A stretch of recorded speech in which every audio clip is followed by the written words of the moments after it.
All of this is a hoax. There is only you in this world. If you're looking at this screen right now and you see this speaker with a striped shirt, you're imagining it.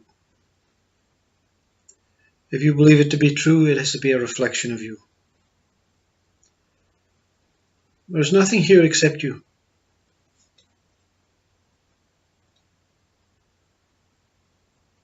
There appears to be forms moving, breathing, living, being controlled by some sort of nature, some sort of movement. But it's all happening on its own, for you.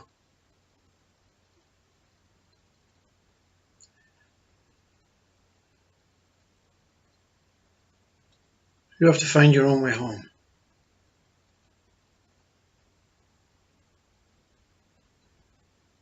Don't be dependent on others pointing you in the right direction. You know the way. You know the truth. You know that all this is temporary, fluctuating, moving, in no specific order, but in a particular order. The order that you have designed so that you can experience what it is you're here to experience and then move on.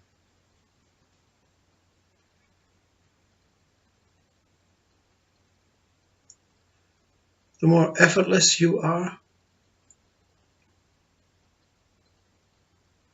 the more non-judgmental towards others who are just fluctuations of imaginations, who appear to be real, who appear to be as yourself.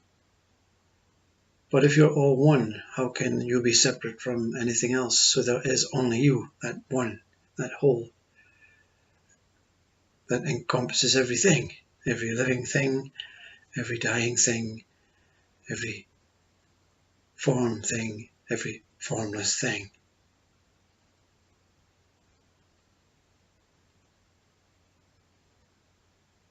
To make the journey home more peaceful, more tranquil, more enjoying, live your life with no effort. Follow the mind,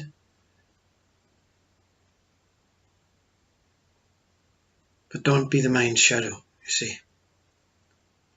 The mind is only leading you, it steps aside, you choose the experience, or you do not choose the experience. And when it's finished, mind is there waiting to open the gate, welcome you back, waiting for more orders on what to see next, what to do next, so that it can take you by the hand. But the moment you become dependent on mind is the moment you become dependent on your individual self.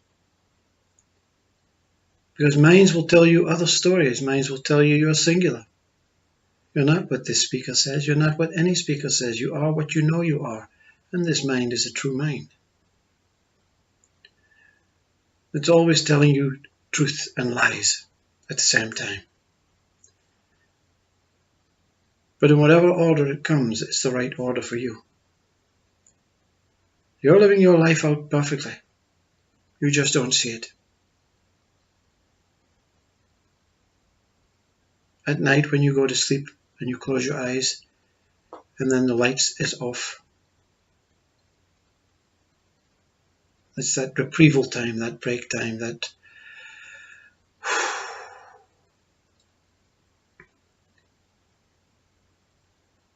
is it going to be better tomorrow? Is it going to be worse tomorrow? Is tomorrow going to come? Soon, in your effortlessness, the wisdom that for some comes in one big dynamite explosion sifts through, and you realize that to make effort, to try, to improve, to change, to want, to desire, is only taking you through another gate, the gate of experience. The experience is temporary. There's nothing permanent. You're chasing this permanent happiness, permanent contentment, permanent joy, permanent bliss. But in reality, you are permanent, looking outside at a moving, conscious world full of light and dark, looking for the permanent thing that you are.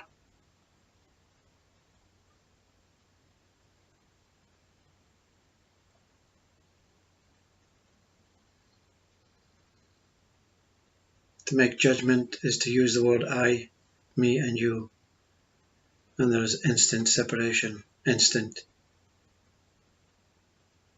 dissection of this whole being that you are.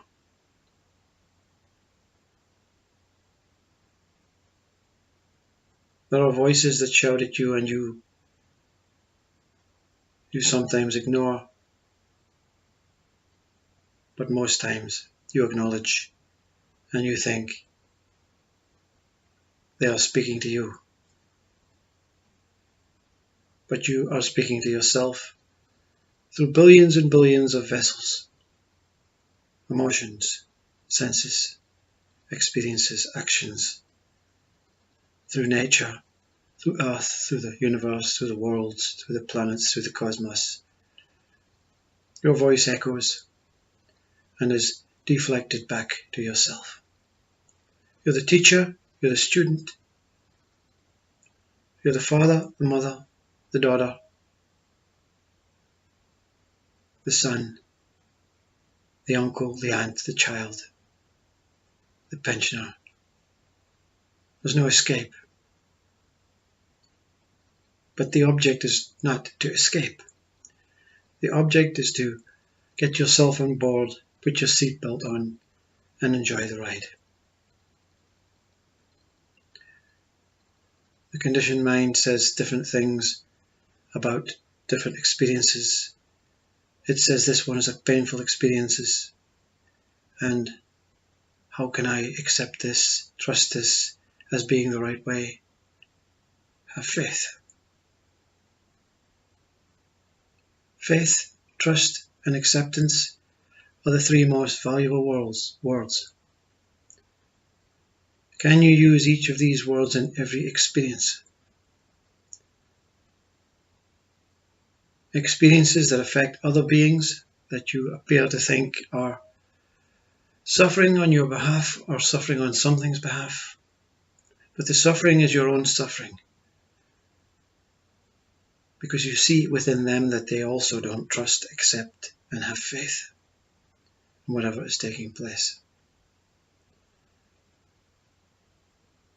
And this is truth, because as one, if one suffers, all suffers. If one is in joy, all is in joy. You don't see anyone suffering whilst you're in joy, because the joy is so immense.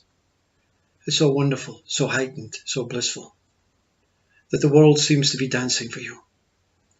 And it is. Listen to yourself. Listen to your heart. Listen to your soul. And sometimes listen to your head. Every piece of body is a vital piece. Every piece of existence is a vital piece. Without one piece, the whole lot is broken, dissected, and we don't even get to experience being alive. So worship everything, but worship yourself. Effortless worship. Nothing to do. Don't pray. Don't practice. Simply be. Experience the breath through this body as if it is the sweet, sweet juice of the love of nature. This juice that feeds all plants, animals,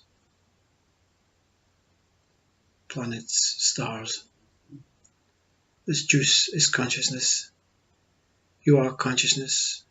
There only is consciousness. Consciousness is one whole. Consciousness is that God, that Brahman, that Absolute, that Vishnu. Everything, every name you come up with is the name consciousness. To experience this whole thing that you are.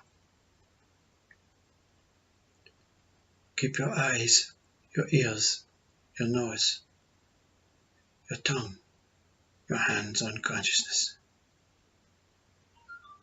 It's going to take you home. You never, ever left this home.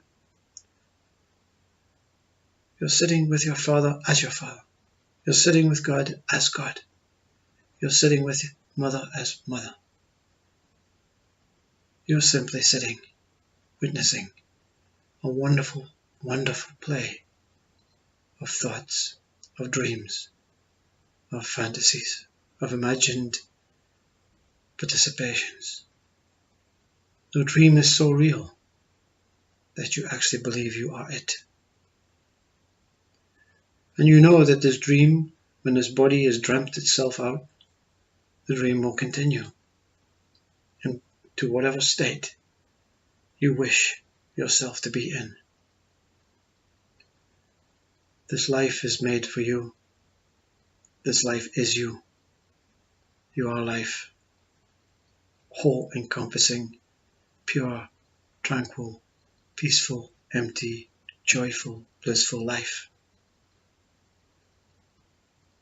And what holds this life together that you are is yourself as silence, as this still state of peace,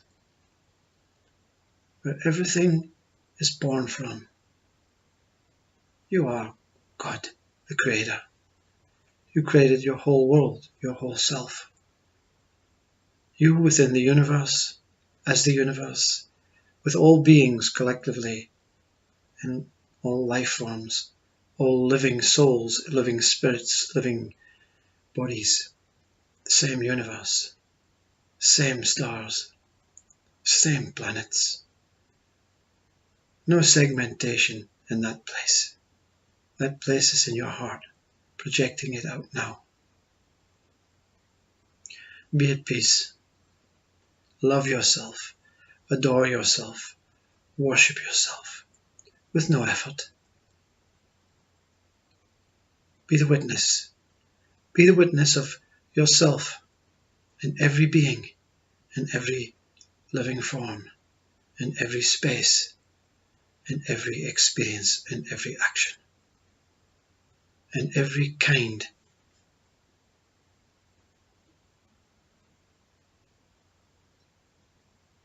man, and in every man kind is where you dwell as that. Learn to love what you're not. Learn to love what should be not. Don't worship it, pay attention to it. Simply acknowledge it, bow, be grateful, regardless of what state it appears, and say to yourself, whatever I am, I am. And whatever I am not, I am not. And whenever I and am and not disappear, only that. What is?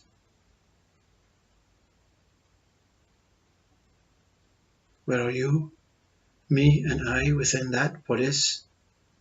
We are that what is. That majestical, mysterious, wonderful thing that is the basis of consciousness, the body of consciousness, the soul and spirit of consciousness, the whole holiness of consciousness, all together, one God.